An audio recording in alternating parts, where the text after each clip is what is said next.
Boa tarde. Então, vamos retomar a programação. Realmente é um intervalo breve, porque a gente tem um tempo a cumprir, né? Então, vamos começar a tentar cumprir o horário. A nossa próxima mesa tem como título o desafio da atuação curatorial educativa.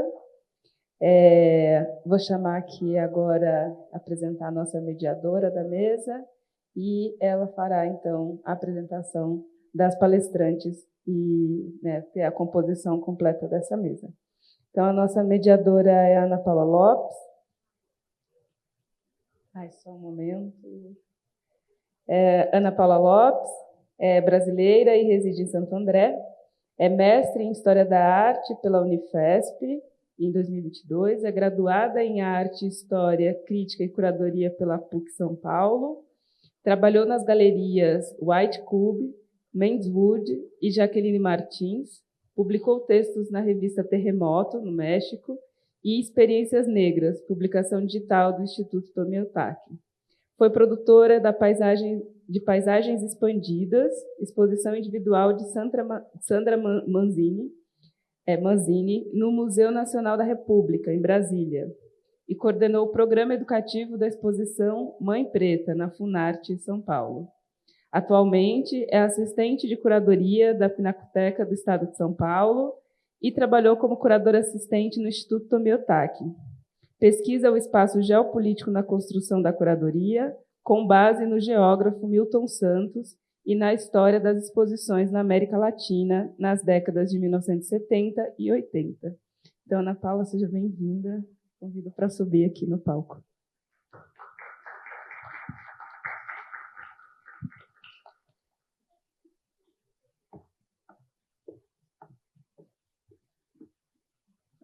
Olá, boa noite a todos e todas. Convido agora, nesse momento, as participantes da mesa a estarem aqui comigo. Primeiramente, eu vou chamar a Alexandra Matias. Ela é doutora em Artes Visuais pela ECA, USP, pós-doutoranda em Artes Visuais pela Unesp, curadora independente, professora do CELAC, ECA USP, pesquisadora do Centro Mário Scheinberg e de Documentação e Pesquisa pela ECA, especialista em cooperação e extensão universitária no Museu de Arte Contemporânea da Universidade de São Paulo, membro da Associação Internacional de Crítica de Arte, articulista do jornal da USP, editora da revista Arte e Crítica e colaboradora das Artes, autora do livro Scheinberg, Crítica e Criações do EDUSP e Memória da Resistência de 2022. Obrigada por estar aqui com a gente. Chamo Janaína Machado para compor a mesa. É educadora, pesquisadora, mestre em Estudos Étnicos e Africanos pela UFBA, com pesquisa, radiografia epistêmicas, Poéticas Políticas Negras na Bienal de São Paulo, é graduada em Letras e Linguística pela USP, desenvolveu pesquisa e consultoria no campo dos estudos de relações étnico-raciais a partir do eixo de mediação cultural, arte e educação, promovendo cursos de formação de educadores e professores, pesquisa o campo da performance da negritude e da crítica negra artística contemporânea, foi curadora educativa da exposição dos Brasis, Arte e Pensamento Negro no Sesc Belenzi, e atualmente coordena o GT Nacional de Teoria do Espetáculo e da Recepção no Abrace.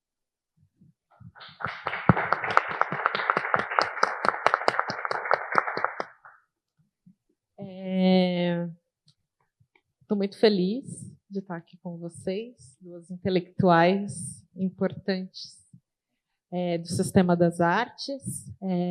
Eu sou, vou me apresentar um pouco, eu sou a Ana Paula, eu sou uma mulher preta de pele clara, uso óculos arredondados, tenho cabelo crespo, na altura dos ombros, e estou de roupa preta, um vestido e um casaco, e também de sapatos pretos. Tenho unhas pintadas em vermelho e a boca também, e estou de maquiagem. Eu, pensando nessa mesa, a partir do desenvolvimento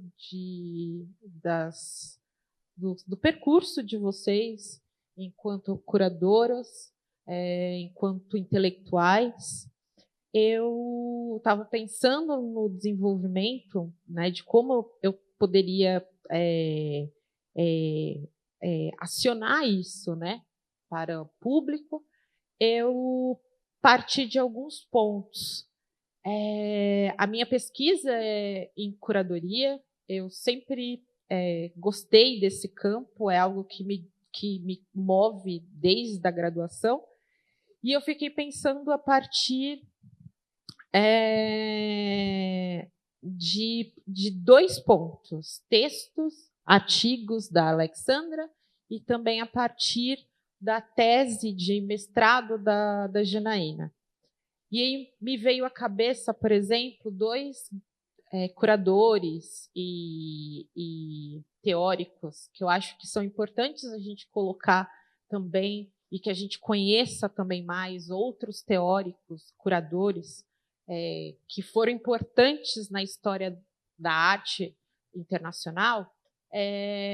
O Kynaston McShane, que foi o primeiro curador negro do MoMA, e a ocupar essa cadeira de curador, também de curador-chefe, e também a Thelma Golden, que foi por muito tempo curadora-chefe do Whitney Museum. E aí eu parti de um ponto que eu achei muito bonito que os dois falam, que é a partir, o Kynaston dizia que ele vê as exposições como um lugar de esperança. E a Thelma Golden também sempre discorre, né, em entrevista, fala que a epistemologia da arte negra bagunçam essa história da arte criada. E, partindo disso, eu gostaria de ouvi-las a partir também do conhecimento de vocês, da trajetória de vocês, que vocês contassem um pouco da trajetória e falassem um pouco dessas epistemologias de trabalho e do próprio desenvolvimento intelectual de vocês duas no campo da curadoria, no campo da pesquisa e no campo acadêmico. Boa noite a todos, todas, todes. Vou me descrever também. Eu sou uma mulher negra, cabelos estão num rabo de cavalo baixo, maquiada, com um batom cor de uva. Eu uso óculos bem fundo, bem profundos. Estou de tênis e estou com uma calça marrom terra e um kimono branco e preto com uma camiseta branca. É fundinho de garrafa, o meu. Tenho um pouco de orgulho dos meus 7 graus. Bom, mas, enfim. Eu sou historiadora, né? Eu acho que vocês viram aí a Ana Paula. Eu gostaria de agradecer o convite da Luciara, dos organizadores do festival, da Lili, do Flávio. Eu tenho muito carinho pelo festival, porque eu estava aqui na primeira edição. Então, ver que o festival chegou à 3ª edição, para mim, é como se fosse uma consolidação de um sonho, e um sonho bonito, para que a gente possa discutir todas as nossas ideias. Então, estou bem feliz de estar aqui, de ver na plateia tantos amigos queridos que faz tempo que eu não encontrava. Então, estou bem emocionada, posso falar muita coisa no calor da emoção, então vocês me perdoem. com relação à minha trajetória, então, a Ana Paula leu minha capivara toda, né? Fico um pouco com vergonha do currículo, porque é meio extenso, mas eu sou historiadora, e só para dizer para vocês sobre o meu campo de formação, então, eu me formei em História em 1995, na USP. Não tinha cota. Não tinha nenhuma galera assim que eu pudesse me aproximar, tal. A questão era a questão da luta de classes. E quando alguém me apontava ali na rampa da história, falava assim, aquela moreninha. Não tinha essa relação. Outra coisa também, eu fiz o meu mestrado na Escola de Comunicações e Artes, também não tinham negros. Principalmente no departamento de comunicação, que foi onde eu fiz a defesa da minha pesquisa, Mário Schember, né, Crítica e Criação.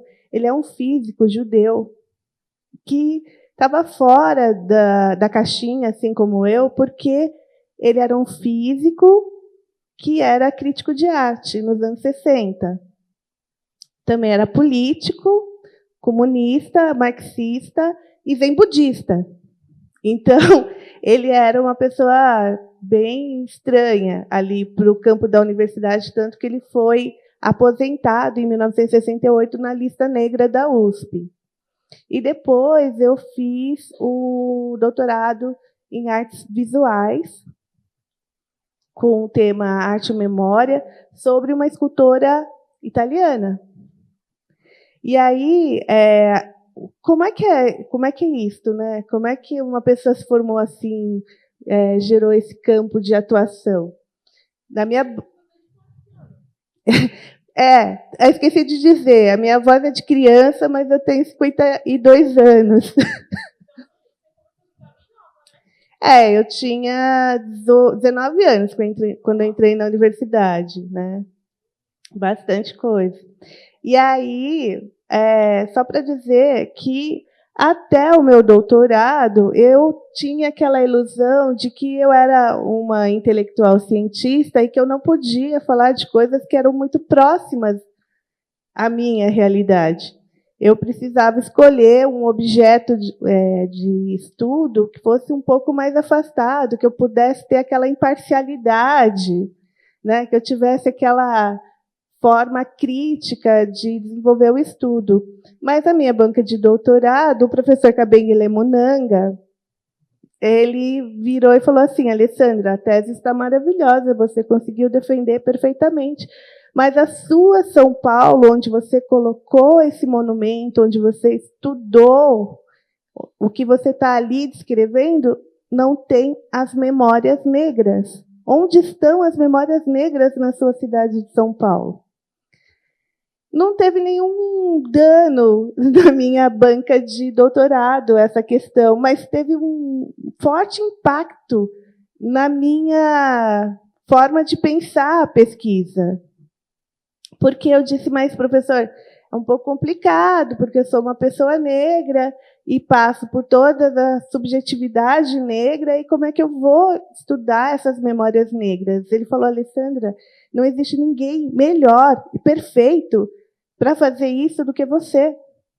Isto era 2008. Não tinha, veja, não tinha cota. A cota na Universidade de São Paulo ela foi instituída em 2018. Não tinha também um movimento que eu pudesse me aproximar. Mas eu falei, bom, eu preciso encarar isso. Eu escrevi um texto chamado Memória da Pele, o Devir da Arte Contemporânea, em 2009, foram as 12 páginas foi mais difícil do que escrever minha tese inteira, porque era um exercício de volta, de ida e de volta, de ida e de volta. E aí eu me debrucei sobre o trabalho de Rosana Paulino, que era minha colega na Escola de Comunicações e Artes, que eu cruzava com ela toda hora nos corredores. Eu olhei melhor para a obra do Rubem Valentim, olhei melhor para a obra do mestre Didi. E, a partir deste momento, eu comecei a pensar sobre essa inserção da arte afro-brasileira, da arte negra, o nome que vocês quiserem dar para esse movimento de pensar as memórias, as nossas memórias negras, como elas eram registradas, como elas aconteciam nas artes visuais. E, assim, uma das melhores fases que eu vejo é agora, 2023, 2024. Eu parei para pensar sobre isso nesta semana. Foram inúmeras as exposições que falam sobre essa questão, que tratam sobre isso, que tratam sobre a arte afro-indígena, que tratam sobre a arte afro-brasileira. Isso não existia, esse movimento não existia. Território, se vocês se lembram bem, que foi uma exposição da Pinacoteca em 2015, que era do professor Tadeu Chiarelli, que ele tinha organizado na Pinacoteca também como homenagem ao Emanuel Araújo. Não sei se vocês vão se lembrar, mas eu me lembro bem. Aconteceu uma crítica no jornal Folha de São Paulo que diz por que reunir tantos artistas afrodescendentes nessa exposição. E eu pensei naquele momento, mas se fossem artistas nipo-brasileiros, se fossem artistas de origem germânica, esse tipo de crítica ia acontecer? Fatalmente não. E 2015, essa exposição Territórios, ela foi muito importante porque também ela meio que decolonizou, não totalmente, porque isso é um processo, o acervo da Pinacoteca.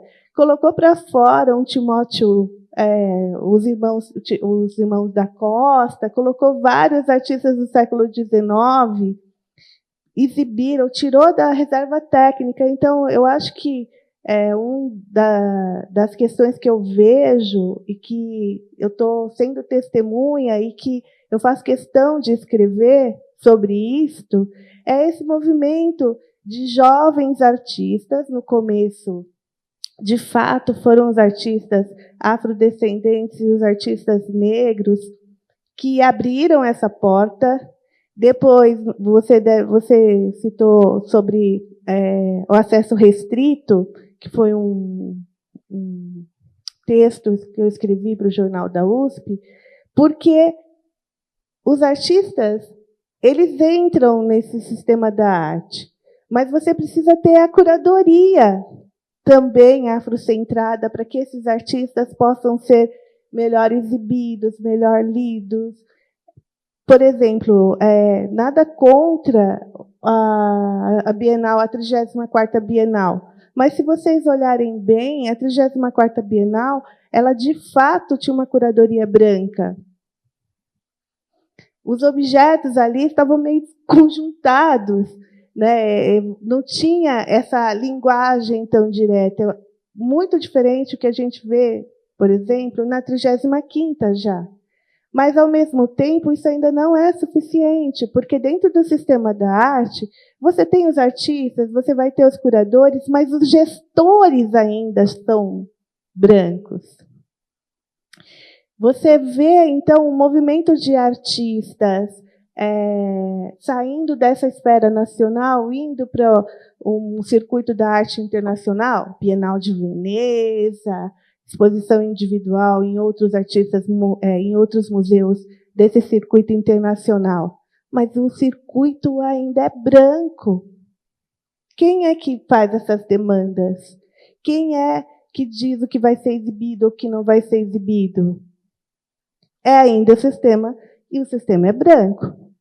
Então, eu acho, sim, vários artistas, esses artistas que a gente tem, são artistas bem importantes, porque eles escrevem, eles fazem proposta, eles dialogam, eles são insubmissos, e aí, nesse caso, você tem total certeza, a gente bagunça mesmo, porque a gente tem essa questão da insubmissão, mas a gente também precisa de críticos, a gente precisa de curadores, a gente precisa de gestores. Agora a gente tem, por exemplo, a gente já tinha o Emanuel, que é um caso, querendo ou não, gostando ou não, da personalidade do Emanuel, mas, historicamente, ele é uma figura central. Agora a gente tem o Hélio Menezes. Então, elevar os nossos, né, estar com nossos, trazer os nossos para próximo da gente e dar poder mesmo para esses nossos, porque é um circuito que precisa mesmo dessas relações e dessas alianças. A gente sabe que as diferenças, os indivíduos são diferentes, mas, de fato, trazer um crítico para mim, trazer um curador para mim, trazer um ator, um artista para mim, a exposição é muito importante para fortalecer isso. E só para, eu acho que eu já estou falando muito aqui, mas só para dizer, por exemplo, dentro da Associação Brasileira dos Críticos de Arte, dentro da Associação Internacional de Críticos de Arte, teve uma hora que a gente teve que fazer um movimento, não é sem luta, não é sem conflito, dizer, eu não quero ser a única crítica de arte negra aqui. Eu sei que aqui não é o melhor lugar, mas eu vou trazer os meus para cá, porque não dá para eu mudar o sistema de dentro sozinha. Eu preciso de outras pessoas. Então, eu acho que isso é o contexto da crítica de arte, é o contexto do curador negro, do educador negro, porque uma grande coisa também, as nossas exposições, elas não se constroem sem a educação. É um princípio básico, diferente de uma exposição do mainstream, que às vezes nem consulta os arte-educadores. Então, Ana, acho que eu já falei bastante, assim, meio descontrolada, mas aí eu vou dar voz para a Janaína falar também, porque a gente está aqui no momento de troca de experiências aqui. Por favor, Jana. Bom, tá ligado? Né? Todos me ouvem. Eu trouxe uma apresentação, acho que já pode acioná-la. Antes disso, né, eu já emendo me descrevendo, né? Sou uma mulher negra, da pele escura, estou vestida com calça branca, bota preta, regata amarela e tenho o cabelo cacheado até o ombro. Pela minha descrição, deu para perceber minha tendência fashionista, né? E tem um certo humor. Bem, né? Antes de entrar na apresentação, a minha trajetória, eu sou formada em letras, linguística e língua portuguesa pela USP. Fiquei na USP entre 2002 a 2007, com o intuito de seguir um mestrado no campo, na minha área, né, na linguística, olhando para a produção do discurso dos racionais a partir entendendo enquanto uma metodologia ali. Você tem uma pedagogia de construto positivo identitário negro.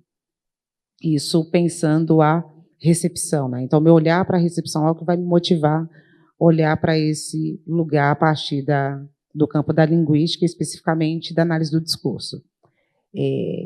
Quando eu saio da universidade, eu sempre me desafiei, né? Um dos desafios era não preciso atuar somente em sala de aula, é possível atuar em museu. E é no momento que acabo entrando no Museu Afro Brasil, então eu também faço parte, né, da escola Museu Afro Brasil. Vai ser minha primeira experiência de mediação cultural na arte e educação, e é a partir do Museu Afro Brasil que eu vou construir uma profissão, né? Aliás, eu sou uma mediadora cultural, né, / pesquisadora nesse campo, mas tudo se inicia no Museu Afro Brasil, O mestrado, eu vou estudar, eu saio um pouco, né, da linguística, no entanto, eu sigo focando a recepção. E a recepção que eu vou focar vai ser olhando para o debate das relações étnico-raciais a partir da produção de autoria negra. A ideia era, né, olhar para a produção de alguns artistas que passam pela Bienal de São Paulo, artistas brasileiros, e eu acabo constatando que o corpus, né, que era preciso para uma produção científica, era insuficiente, então o jeito vai ser alargar esse corpus, trazendo artistas, olhando para esse debate no campo das artes, a partir da produção de artistas de outras diásporas e África também, porque só Brasil não daria conta, né? Assim, não dá para fazer pesquisa, fazer uma análise olhando para 6 artistas, né? Assim, isso é insuficiente academicamente. Mas o lugar que eu falo, você pode passar, que eu trago é a partir do ponto de vista do educativo, né? O que é atuar no educativo, olhando para toda essa produção, ainda focando no discurso. Então, focar no discurso para quem trabalha com educação é pensar a recepção. E a recepção olhar toda essa estrutura, né? Ter uma curadoria negra, sem ter uma gestão negra no campo da educação e na gestão máxima, né, institucional, sabemos que não adianta, né? Então, você ter uma amostra que o pensamento curatorial ali, ele vem de repertórios afrodiaspóricos, né, o afro-brasileiro, o africano.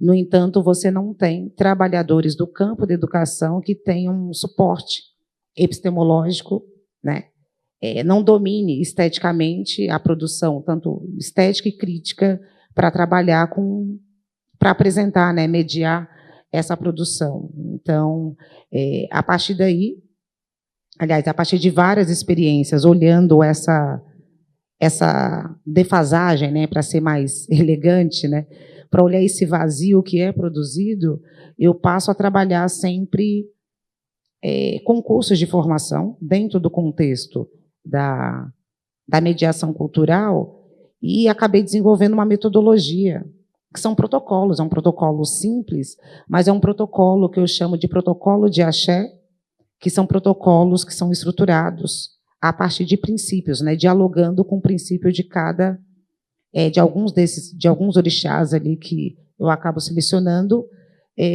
para apontar, é uma forma de cutucar sobre a necessidade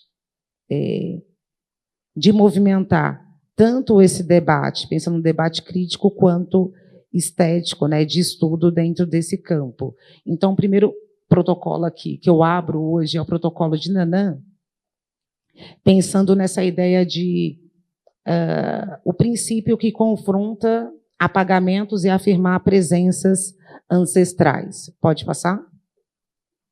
Então, vai pressupor o seguinte: eu posso ficar de pé ou é quebra de protocolo? Vocês vão perceber que eu sou a Maria, sou a senhora do protocolo. Aliás, trazer esse protocolo de Nanã é uma maneira de pensar o desafio a lógicas de opressão que são expressas pelos currículos e, no caso da educação, tanto em museu como em outras instituições culturais, é pensar nos cronogramas, as grades de formação que são totalmente voltadas para negativar qualquer expressão, né, de pensamento crítico estético que venha da negritude. É uma maneira de mobilizar presenças que são ativas e afirmativas na produção de currículos que sejam mais amplos, no contexto tanto formal e não formal da educação, que significa implicar, né, trazer à superfície as autorias negras, sejam artistas e intelectuais. Então, pressupõe valorizar repertórios críticos, técnicos e artísticos ancestrais. Ou seja, olhar, de repente, pode passar o próximo. Pensar uma amostra que você tenha uma produção, sei lá, você vai ter trabalhos como do mestre Didi, Moisés Patrício, Rubem Valentim. No entanto, você não tem um repertório para discutir, né, para apresentar, de uma forma bem simples, tudo aquilo que a poética desses artistas está apresentando. Porque é comum, né, em vários setores assim, da arte e educação, acharmos que Rancière dá conta de tudo. Né? A Rancière vai dar conta de ler, Moisés Patrício. Assim, não dá conta de ler. Né? Marx não dá conta de ler de forma crítica a produção crítica poética do Jaime Laureano. Então, assim, são coisas que são óbvias para nós, né? Eu acho que, em suma, a forma que eu vou apontando é pensar na promoção de um gesto contra-epistemicida, entendendo, né, que epistemicídio é uma maneira de ocultar, ou, se não é possível ocultar a produção estética e crítica da negritude, a estratégia é sempre de rebaixar ou desqualificar. Então, sei lá, para uma discussão sobre imagem e identidade, é difícil encontrar um referencial que parta de Stuart Hall. Lá, de repente, você está olhando de novo, é a Rancière, o Deleuze, assim. Você não quer Stuart Hall. Você está ali apostando Deleuze, achando que vai dar conta de ler. Não vai, né? Assim, tem toda uma ignorância, né? Que o Charles Mill vai chamar de ignorância branca, né? É essa produção. Charles Mill é um intelectual preto, acho que estadunidense, se eu me engano, que vai elaborar essa ideia de ignorância branca, de pensar essa estratégia, esse gesto proposital de silenciar, de sempre se colocar como eu não conheço, eu não sei, eu estou aprendendo ainda. Pensemos, temos uma lei aí no campo da educação, né, a 10639, que fez 21 anos. E ainda temos professores e professoras que eu não sei trabalhar com eu não sei trabalhar com essa lei. São 21 anos, as pessoas estão pensando ao longo de 21 anos, entendendo que essa lei precisa ser articulada no campo das artes visuais, no ensino das artes. Significa que, se a lei tem que ser articulada no ensino das artes, isso vai bater no setor da arte e educação. Isso tem que ser articulado, tem que ser trabalhado nos museus e instituições culturais. Assim, precisa se dar um jeito.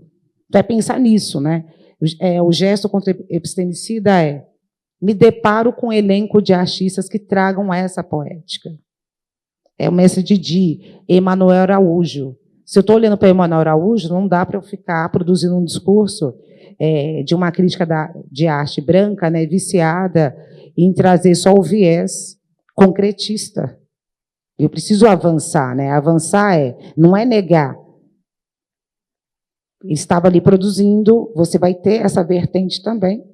No entanto, mas não dá para eu negar que tem toda uma escola de um pensamento negro africano estruturado na produção dele. Olhar para Mestre Didi é entender. Precisamos encarar que temos uma continuidade de pensamento estético preto no Brasil. Assim, isso vem. Como é que isso chega aqui? Isso chega a partir da presença africana nesse território. Pode passar, por favor? Né? Isso pressupõe pensar maneiras de apresentar, mediar, estudar obras que dialogam com poéticas da ancestralidade. Então, se eu estou olhando para esses trabalhos, né, nomeando aqui enquanto poética da ancestralidade, entender, nem sempre Paulo Freire vai dar conta de ser acionado para discutir essa produção da perspectiva educacional. Eu preciso trazer outros, ou seja, Bell Hooks fala mais. Quando eu estou olhando para esse conjunto de trabalhos, pensando em equipes educativas compostas, estamos num momento assim que algumas instituições têm encarado equipes de educação majoritariamente negras, né? E isso acaba mobilizando várias questões, né? Ok, estão aqui. Se estamos nas instituições, significa o quê? Precisamos entender, são demandas específicas que esse grupo de trabalhadores vai passar, vai mobilizar e precisará ser, né, respondidos. Pode passar? Então, nesse sentido, eu penso, né, nessa urgência de pensar o papel da arte e educação na desconstrução de narrativas e imaginários que se fazem, né, excludentes.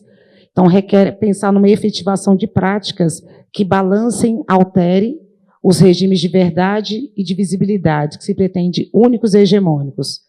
Então, é necessário investir em praxes desafiadoras em relação à prática curricular, às práticas pedagógicas e curatoriais.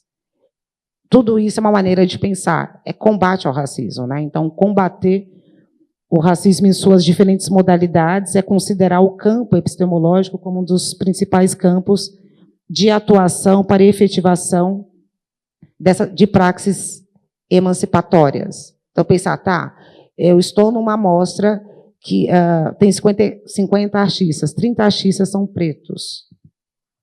Como eu entro só a partir da obra e não penso em toda uma radiografia crítica sobre as relações, sobre a tensão das relações étnico-raciais que perpassam o trabalho, perpassam a pesquisa. Acreditem, tem pessoas que vão olhar, sei lá, uma produção, uma performance, uma pintura do artista Tiago Santana e vai conseguir fazer uma leitura só a partir da forma. Vai fugir de toda a pesquisa crítica que está gritando, né, que é o mote para a produção do Tiago Santana. Pode passar?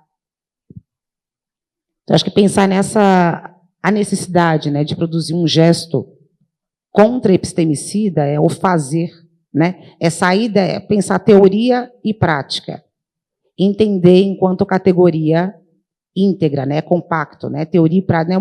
Agora é só teoria, depois é prática. Não, é fazer valer, né? Senão ficaremos como boa parte do professorado, da gestão das escolas que estão há 21 anos. Eu ainda estou tentando entender como é que eu trabalho. É praticar, né? É pôr o currículo em prática, é pôr em movimentação. Eu acho que esse trabalho do Abdias Nascimento, o que o Chaucer, né, de pensar na maneira que ele vai trazer essa flecha, acho que pressupõe pensar movimentação, né? Ele desorganiza, ele não destrói, né? Alguns signos ali da bandeira brasileira, ele traz um outro projeto, é pensar nisso, uma outra proposição. O gesto não é colonial, né? É sair dessa lógica. Qual é o desespero, gente, no campo das artes? Nossa, agora toda exposição só tem eles, né? Porque assim, há o silêncio em falar, né? Os pretos, os negros e por aí vai, né? Agora só tem eles. Então, o medo então não trabalharemos mais, né? Sempre está cedendo. Como é isso no campo da educação? Nossa, então, se olharmos para um Stuart Hall no campo da imagem, significa que não iremos olhar para um Deleuze. Se estamos olhando para um Achille Mbembe, Abdias, uma Beatriz Nascimento, significa que não iremos deixar de olhar os intelectuais brancos. Pode passar? E o protocolo de Exu, né, pressupõe o princípio de comunicação, o axé, é a força vital. Pode passar? Então, se a comunicação é sempre nesse gesto de pensar, mobilizar. Mobilizar a partir do lugar que eu estou. Não estamos discutindo, né, a torta é direita, lugar de fala, é pensar como é que eu mobilizo isso, a partir do lugar que eu estou. Se eu estou ocupando isso a partir do campo da curadoria, eu preciso mobilizar coisas ali. Se eu estou articulada, sistematizada a partir do campo da educação, coisas precisam ser mexidas. Então, entendendo que se Exu matou um pássaro ontem, com a pedra que arremessou hoje, né, para amanhã, é entender que essa problemática do racismo, né, que é um problema do hoje, não é um problema de ontem, né. No entanto, sabemos que a expressão no Brasil ela é velada, afetiva, né, e violenta. O que eu vou chamar de uma forma de entender o contra-axé. como é que é o contra-axé expresso nos cronogramas de formação nas instituições culturais. É a negação de pensadores, da inclusão de pensadores e pensadoras negros e negras e negres. É a forma de sempre ocultar essa produção toda, né? Então, dessa ativação toda, né? Aliás, tem que trabalhar com essas metodologias, que é ativando protocolos de combate ao racismo e outras discriminações. Que são esses protocolos? São protocolos que eu costumo trabalhar nessas formações, que é sempre trazendo também obras de arte, de autoria negra, mas discutindo as expressões do racismo de uma maneira um pouco mais profunda. E é pensar, tá, estou com uma equipe só com educadores negros. E agora, o que eu faço? É uma forma também de movimentar e provocar as instituições que têm nos contratado tá, se acontecer algum escândalo racial, né, um escândalo colonial, lembrando que estamos na cidade de São Paulo, como que a instituição vai, de fato, promover uma escuta e uma assistência afetiva, seja ela psicológica ou jurídica, para os seus funcionários. Até porque trabalhar numa exposição é trabalhar com os públicos, né? É se pôr em risco. Pode passar? Um outro protocolo, como eu falei para vocês, né? Maria Protocolo, que eu tenho trabalhado, é o protocolo de descolonização do olhar, que é uma maneira de pensar e escuta. Que protocolo é esse? É um diálogo direto com a produção do Stuart Hall, pensando raça e representação, maneiras de como que uma equipe de mediação consegue produzir argumentos ao apresentar, ao mediar uma obra que não abra para discursos racistas, discursos que reduzam a potência estética da obra, né? Como equilibrar o ético e o estético olhando para uma produção de autoria negra. Pode passar? Já estou finalizando. Eu trago, percebi que reconheceram, né? É uma caixinha, é uma caixa. Nessas formações educativas que eu tenho trabalhado, uma metodologia que eu tenho experimentado produzindo uma caixinha simples, uma caixinha de sapato, que eu nomeei de caixinha da senhorita Morello, alusão a uma personagem que ela é uma branca caricata, uma branca racista caricata, né, referente a uma série negra estadunidense, e nessa caixinha da senhorita Morello, as equipes com quem eu tenho trabalhado, que são equipes negras, elas produzem, elas registram as falas totalmente enviesadas pelo racismo, que são várias, assim, é impressionante, e depositem nessa caixa.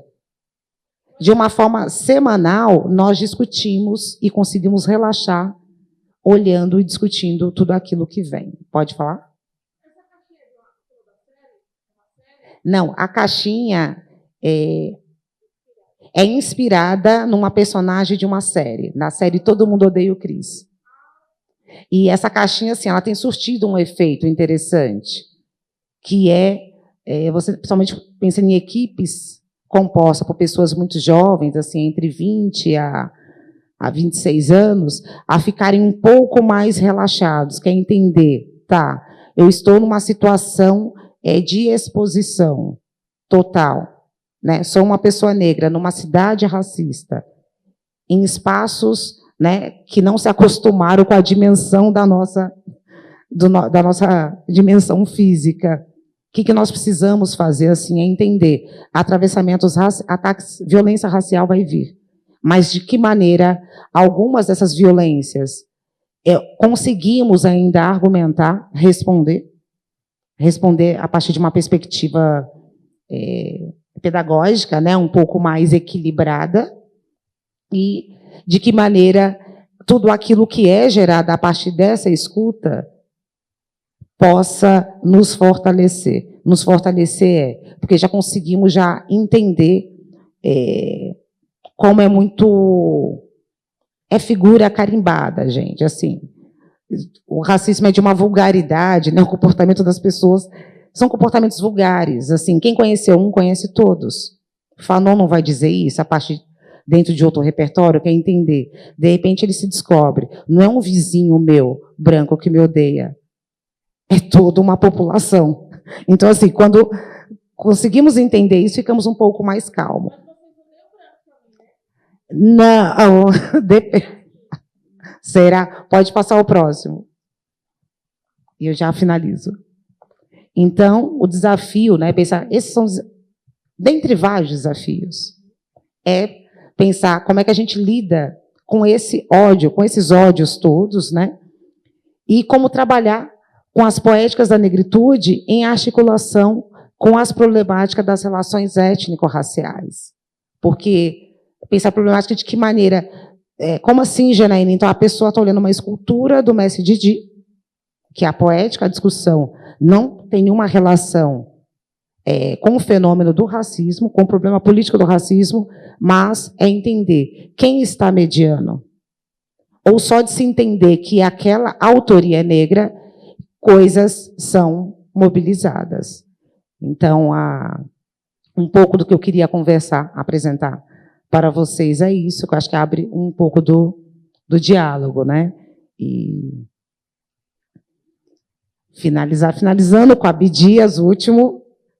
Abdias vai dizer, né? Não posso e não me interessa transcender a mim mesma, como habitualmente os cientistas sociais declaram supostamente fazer, em relação às suas investigações. Quanto a mim, considero-me parte da matéria investigada, somente da minha própria experiência e situação no grupo étnico-cultural a que pertenço, interagindo no contexto global da sociedade brasileira, é que posso surpreender a realidade que condiciona o meu ser e o define, situação que me envolve como cinturão histórico, de onde não posso escapar conscientemente sem praticar a mentira, a traição, ou a distorção da minha personalidade, ou seja, encarar, né, quem eu sou, onde estou e o que eu provocarei a partir de tudo isso. Obrigada, gente. É isso, né?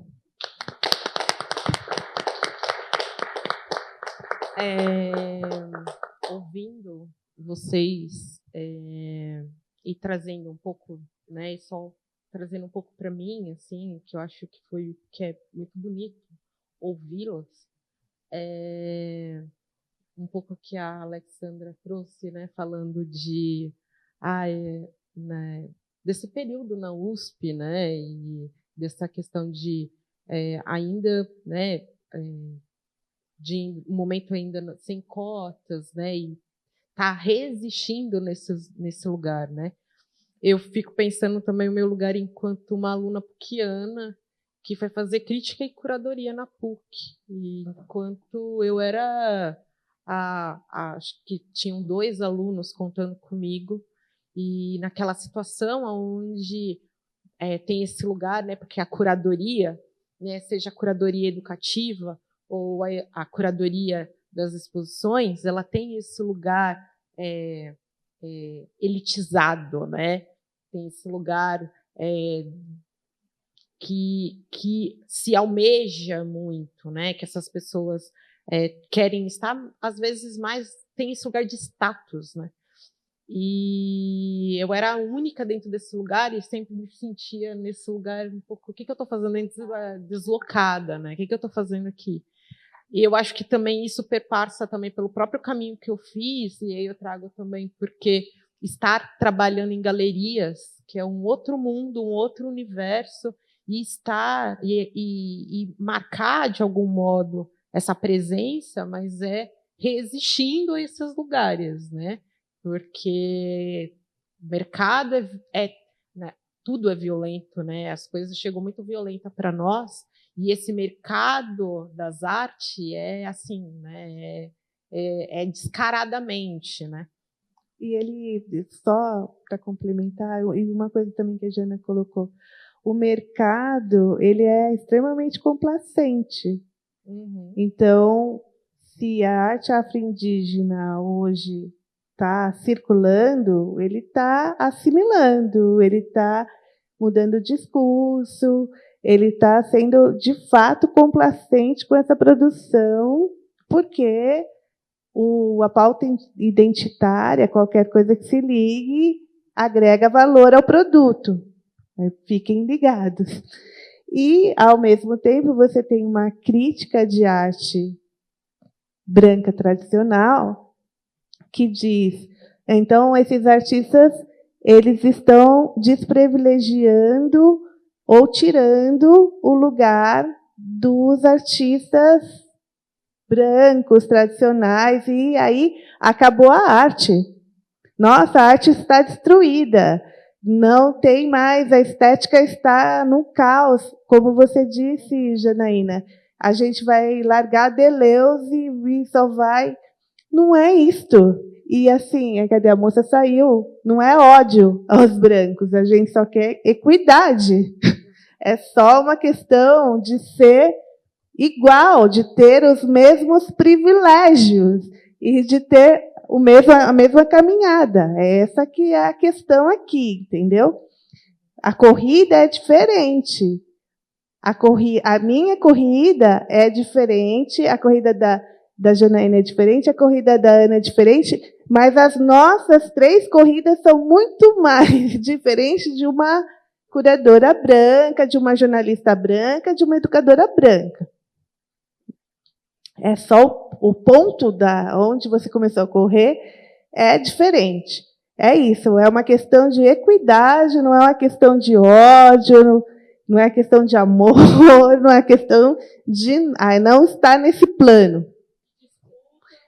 A gente disputa, sim, mas vamos disputar por equidade. Eu ter a minha filha, o meu filho, ter o mesmo direito que o filho de outro curador que tem a mesma posição que eu. É só isso que a gente está discutindo. Essa é uma questão política e eu acho que ninguém abre mão aqui. Agora, a questão da educação, a questão estética, é uma discussão que a Janaína colocou aqui direitinho, que é, de fato, nós precisamos desse braço da educação. E eu acho que você foi muito privilegiada, Janaína, porque outros curadores, não só eu, mas uma outra galera que eu conheço também, outros artistas, a gente enfrenta museus que são brancos, masculinos, e dominam o circuito, aqui eu vou falar do circuito de São Paulo, que eu mais conheço, e que tem aquela complacência. Não, gente, preciso de um artista negro aqui para cumprir aqui a gente está na cota. De fato, eles revertem a questão da cota como se, não, a minha exposição tem que ser politicamente correta, então eu vou pôr aqui um negro, uma mulher ativista, feminista, alguém da comunidade LGBTQIA+, e estou contemplado aqui. Todos os discursos estão aqui, mas o discurso dele não é este. Então, ficar ligado aí, principalmente quem vai trabalhar nessa relação das exposições com a educação, que está nesse circuito, que está falando. Esses são os desafios, na verdade. Não cair no ritmo da complacência, entender ali qual é o jogo de poder, porque ele existe. Muito bonita a sua fala. E só puxando uma questão que a Jana, dentre tantas que ela levantou, que são extremamente importantes para o campo da curadoria. Acho que a curadoria precisa andar junto com a educação, elas têm que ser pensadas juntas. E falo isso também porque eu fiquei muito tempo trabalhando como arte educadora, fui supervisora também. E uma coisa que você colocou e que fez pensar um pouco do meu projeto e da minha pesquisa foi quando você traz e fala muito bem, né, acho que melhor do que as palavras que eu vou colocar aqui agora, dos autores que a história, uma historiografia colocou e que não dá conta de um discurso, né? E eu acho que, e aí eu vejo a questão de eu ter ido estudar curadoria, mas estudar ela a partir de um território, pensando nessa construção de poder. E aí, né, acho que talvez o mais doido que eu tenha sido é pensar essa construção de poder a partir de Zanini, no MAC-USP, que você trabalha, né, inclusive, pensar toda essa, né, pensar, né, Zanini, esse homem, né, que marca a curadoria de algum modo, né, dentro dessa historiografia brasileira, e pensar a territorialidade a partir dele, né, e não querer usar e bater na tecla de não querer usar um autor europeu para poder traçar isso, um curador brasileiro, e travar isso com Milton Santos. Isso eu acho que foi uma luta dentro da minha pesquisa com meu orientador, inclusive, assim, acho que eram nossas brigas assim, para entrar nessa tensão de tipo, quero falar de Zanini, quero falar de território e quero trazer um diálogo que é Milton Santos, uma pessoa especialista em espaço, né? Entender esse espaço da curadoria como esse lugar de poder e que foi construída, né? Foi construída e está sendo construída, e a gente pensar essas relações de conflitos que acontecem, né? E entender esses desafios, que vão desembocar nesses desafios que nós temos hoje. Né? Muito lindo. Milton Santos. Morro de amores. Temos 15 minutos. Gostaria de vamos levar para perguntas.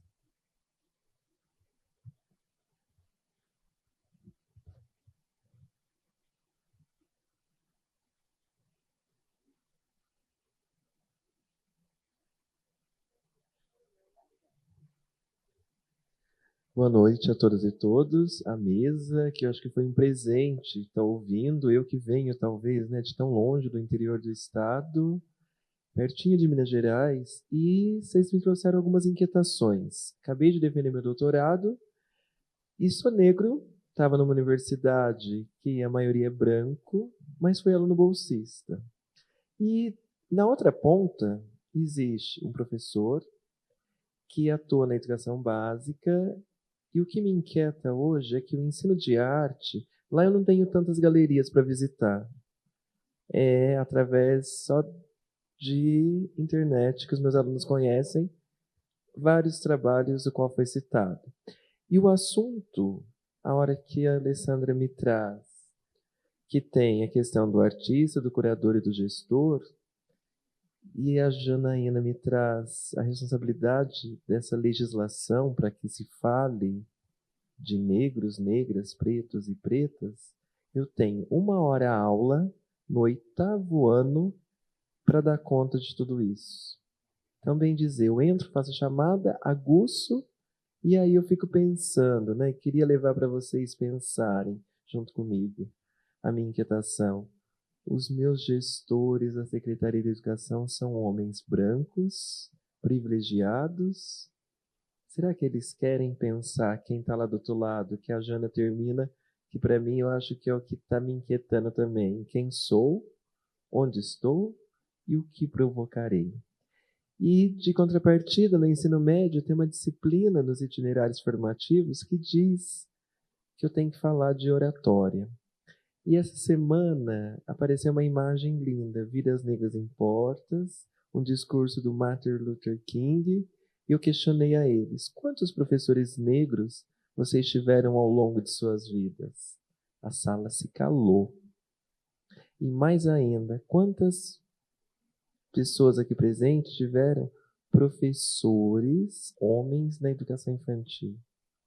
Então talvez, acho que é só para afirmar que eu estou saindo daqui com mais inquietações a qual cheguei. E gostaria de multiplicar isso lá no espaço que eu estou. Como a Jana disse, aqui São Paulo é preconceituoso, onde eu moro eu acho que é o triplo. Tá ok? Não, é numa cidade no interior de São Paulo, São João da Boa Vista, uma cidade linda dos crepúsculos, mas tem as suas limitações. Ok? Muito obrigado.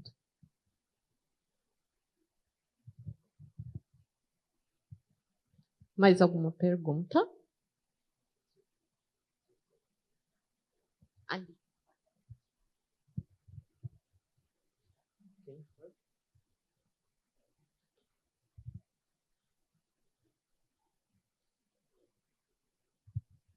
Oi, gente, boa noite, tudo bom? Meu nome é David, eu sou do Educativo daqui do CCSP. Quer se apresentar? A gente faz muitas visitas guiadas aqui no CCSP, né, pelo espaço, com as crianças, essencialmente crianças, mas não somente. E eu acho que um dos pontos mais importantes quando a gente traz crianças para cá é quando vai nos pisos expositivos e a gente vai mostrar as obras para elas. Então, a gente sempre muda, a gente sempre busca mudar. Mas cada criança recebe de uma forma, cada estudante, e tem uma territorialidade que a gente começou a perceber com o tempo, que é crianças da Zona Sul interpretam de uma forma, da Zona Norte de outra, da Zona Leste de outra, do Centro de outra. Mas eu sempre fico com uma coisa muito forte, que é o que elas levam para casa. Tem uma obra aqui, que é da Show, que a Show era caixa de supermercado, e a obra dela são os comprovantes, os pontos dela, que ela batia os pontos de entrada, almoço, volta do almoço e saída. E ela faz essa obra em dias da semana, e ela faz uma reflexão sobre o tempo de trabalho. E aí, sempre que a gente vai nessa obra, as crianças começam a falar sobre as profissões dos pais delas. E que são caixas de supermercado, que são pedreiros, que são diaristas, empregadas domésticas, a maior parte das crianças de periferia pretas. Então, eu acho que uma coisa que você falou que me pegou muito, que é o piso expositivo daqui, e eu acho que de qualquer centro cultural ou museu, é esse lugar de esperança, não só para a gente, mas principalmente para as crianças, quando elas voltam para casa, isso é muito importante. Acho que outra coisa que é interessante é adotar a caixinha da senhorita Morella, ok? Vamos adotar. Mas eu sempre vou ficar no final do dia, que é eu nunca vou ver, a gente nunca vai ver o retorno, assim, sabe? Eu sei que essas crianças vão voltar para casa com alguma coisa, alguma inquietação que elas vão levar para o resto da vida delas. E, ao mesmo tempo, eu sei que eu fui uma dessas crianças, sabe? Que um dia, quando eu era criança, eu fui fazer uma visita no Museu do Catavento ou na Pinacoteca, e isso mudou minha vida e isso me trouxe até aqui. Mas, ao mesmo tempo, as crianças que estão vindo aqui hoje, eu não vou ver para onde esses frutos, essas sementinhas vão levar elas no futuro, mas eu queria deixar muito claro que vão para algum lugar.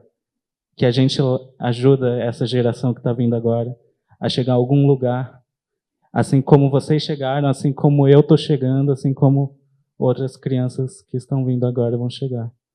Então, eu acho que curadoria, o desafio curatorial e educativo sempre vai ser a gente plantar essa sementinha da esperança. E queria ouvir como é que vocês enxergam isso também, que é um trabalho muito de mudança, literalmente, de mudança social no seu trabalho, sabe? Enfim, acho que é isso. Só... Tem mais? Tem. Boa noite. Eu me chamo Guilherme. Eu queria contribuir também com uma experiência que eu tenho na galeria. A gente visita muitas escolas também, né?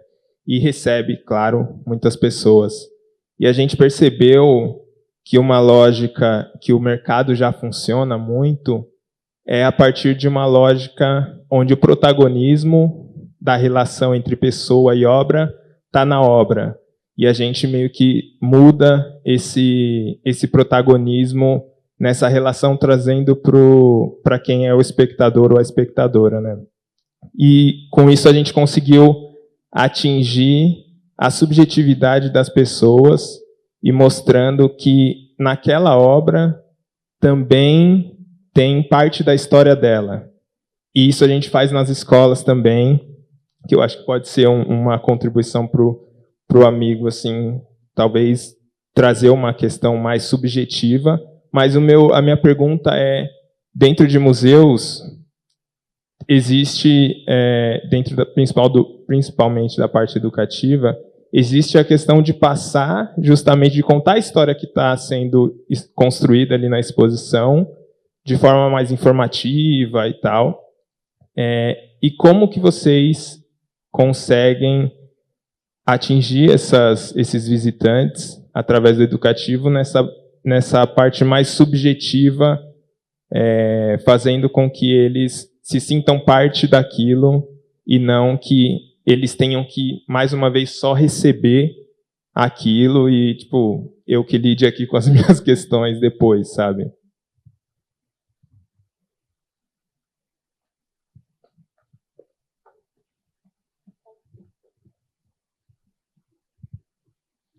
Olá. Eu queria fazer um comentário, mas eu acho que também retomar uma memória importante sobre a atuação, na minha atuação como curadora, que ela é totalmente ligada à minha formação como professora de artes, né?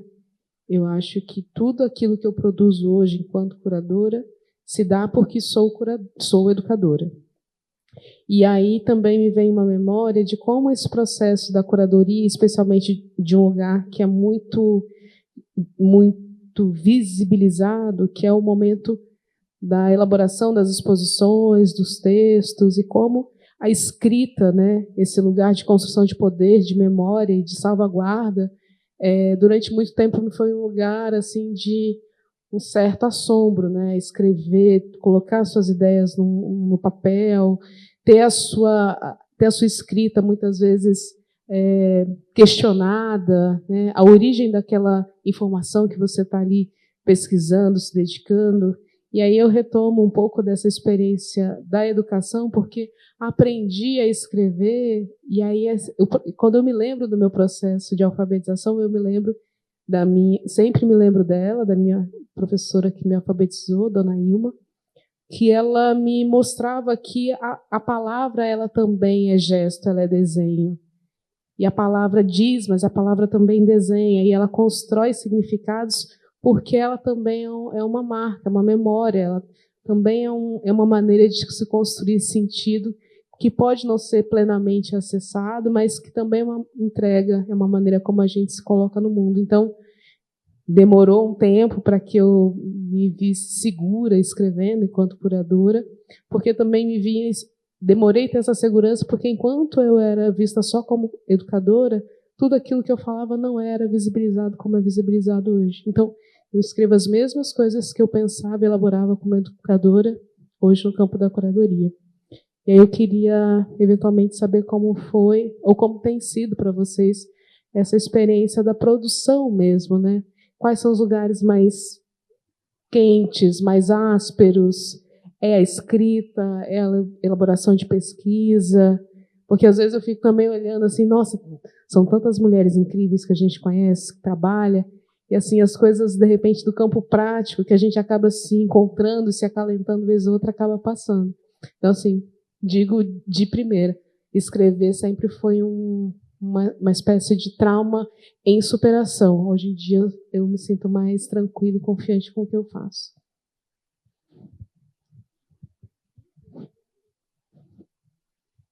Vai.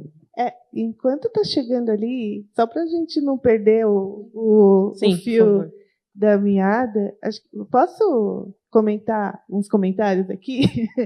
Só fazer uns comentários aqui, e a Luciara está fazendo assim, para a gente acabar.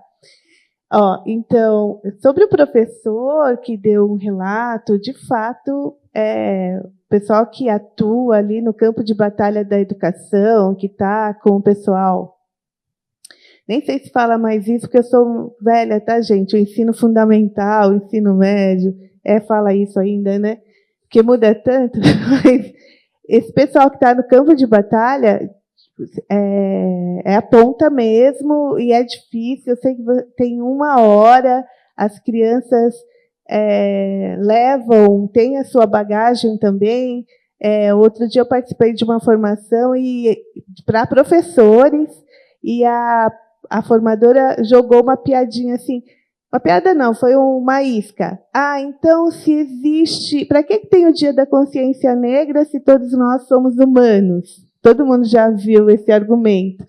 E vários professores caíram nessa armadilha. E eu estava sem chat, não podia interferir, e eu assim, só gesticulando, até que os professores foram caindo e descobrindo para que servia o Dia da Consciência Negra.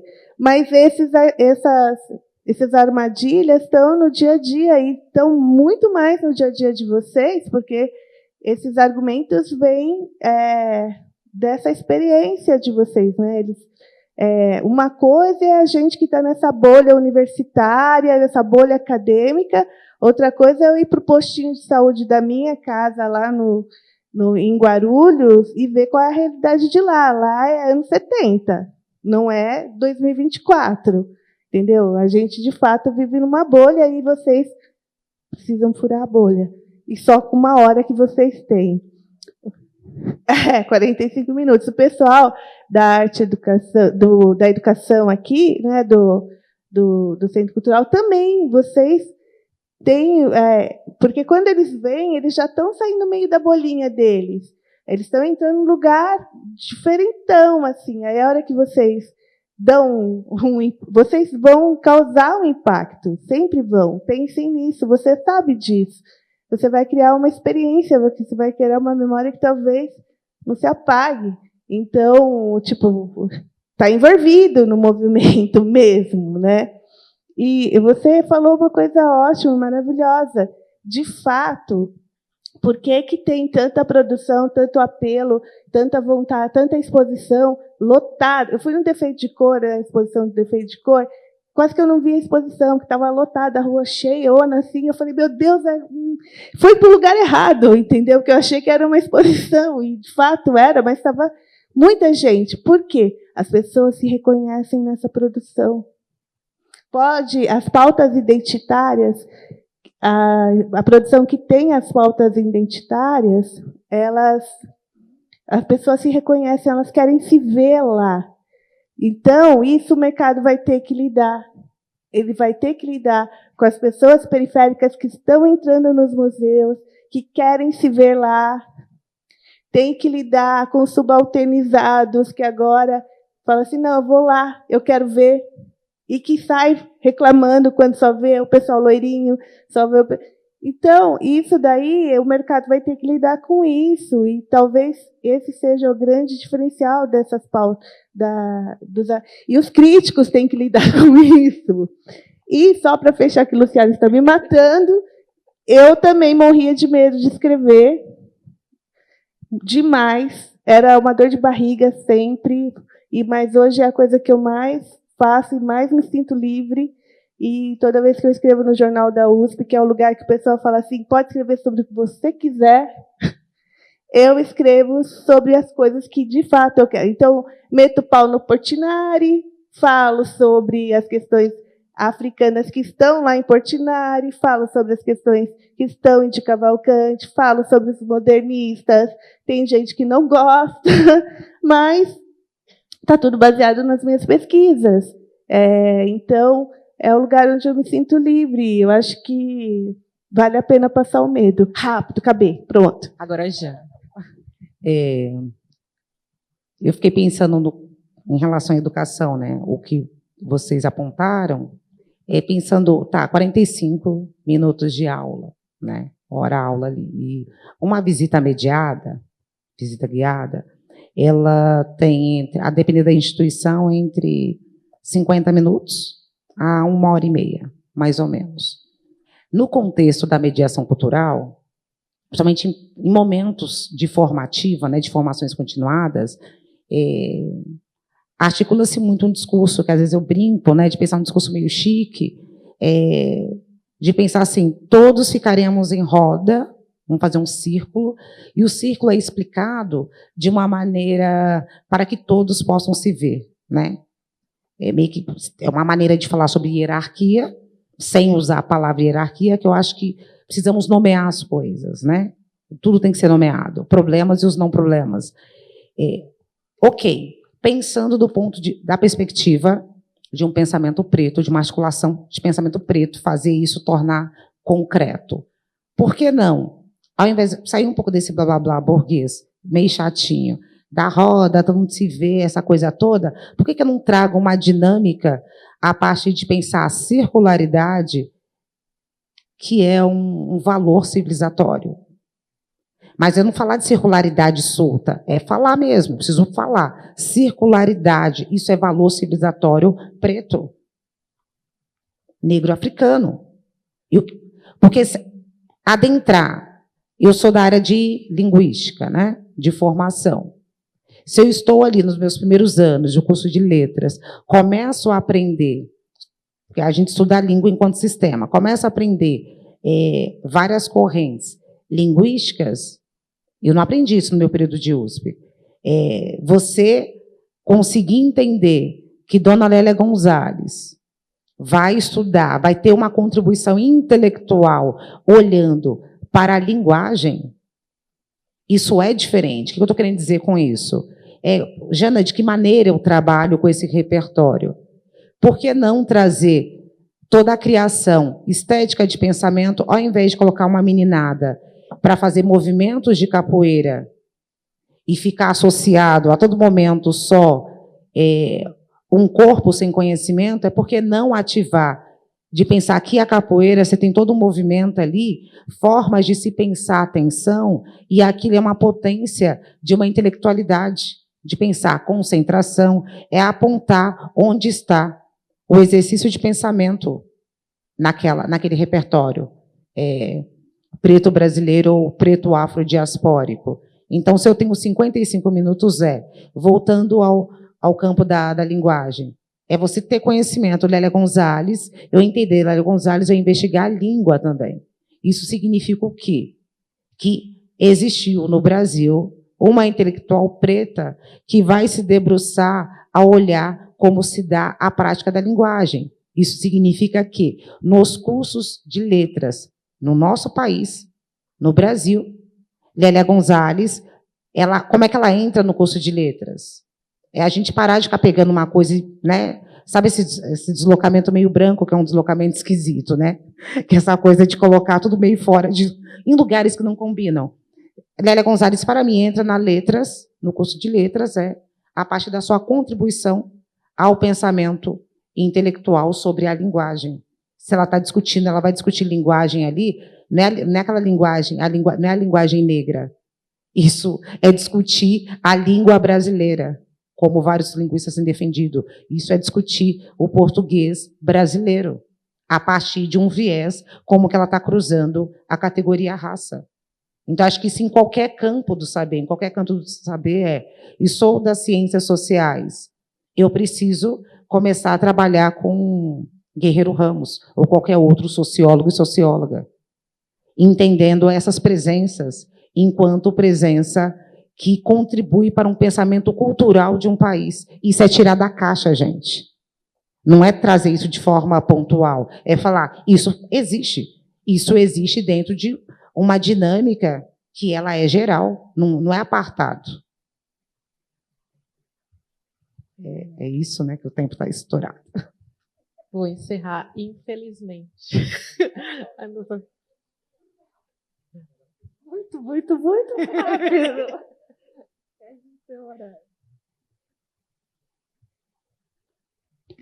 Boa noite, meu nome é Lívia. Eu acho que eu conheci o mundo educativo há uns 10 anos atrás. Eu tive a oportunidade de ver a Janaína fazendo trabalho da educativa, a Luciara fazendo trabalho da educativa. Então, 10 anos depois, poder ver aquilo que as inquietações geraram nesse educativo imaturo. 10 anos depois, está hoje podendo construir, ter esse trabalho continuado, né, epistemológico, é muito bonito. Que aí eu entendo o quanto que a educação informal e não formal ela até avançou um pouco mais do que a regular quando a gente vai falar de questões negras dentro da educação. Eu fiquei muito tilincando aqui na minha cabeça do que trouxeram no anterior sobre os modernismos negros. Grande parte do meu trabalho foi desenvolvido com os alunos que parte deles tinham visto Volpe ou Picasso ao vivo e outros que nunca tinham cruzado a cidade para chegar em Ibirapuera. Então, só mudou, né, a gente só conseguiu entender que só ia mudar o nosso educativo quando a trajetória deles, o território deles, pôde estar dentro dali. Então, dentro das galerias ou dentro do formal, por mais que a gente tenha 1 hora de evolução ali com os alunos, a gente percebe o quanto que trazer eles para dentro do percurso, principalmente da sua trajetória, muda, inclusive, como a gente vai trabalhar no educativo. Então, poder vê-las aqui conversando sobre isso é muito importante, muito bom. Obrigada.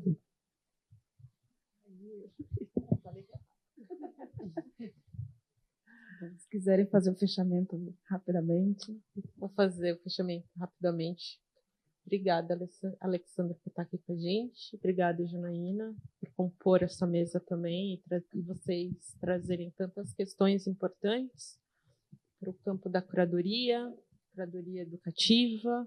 E obrigada, Lucy, por nos convidar também.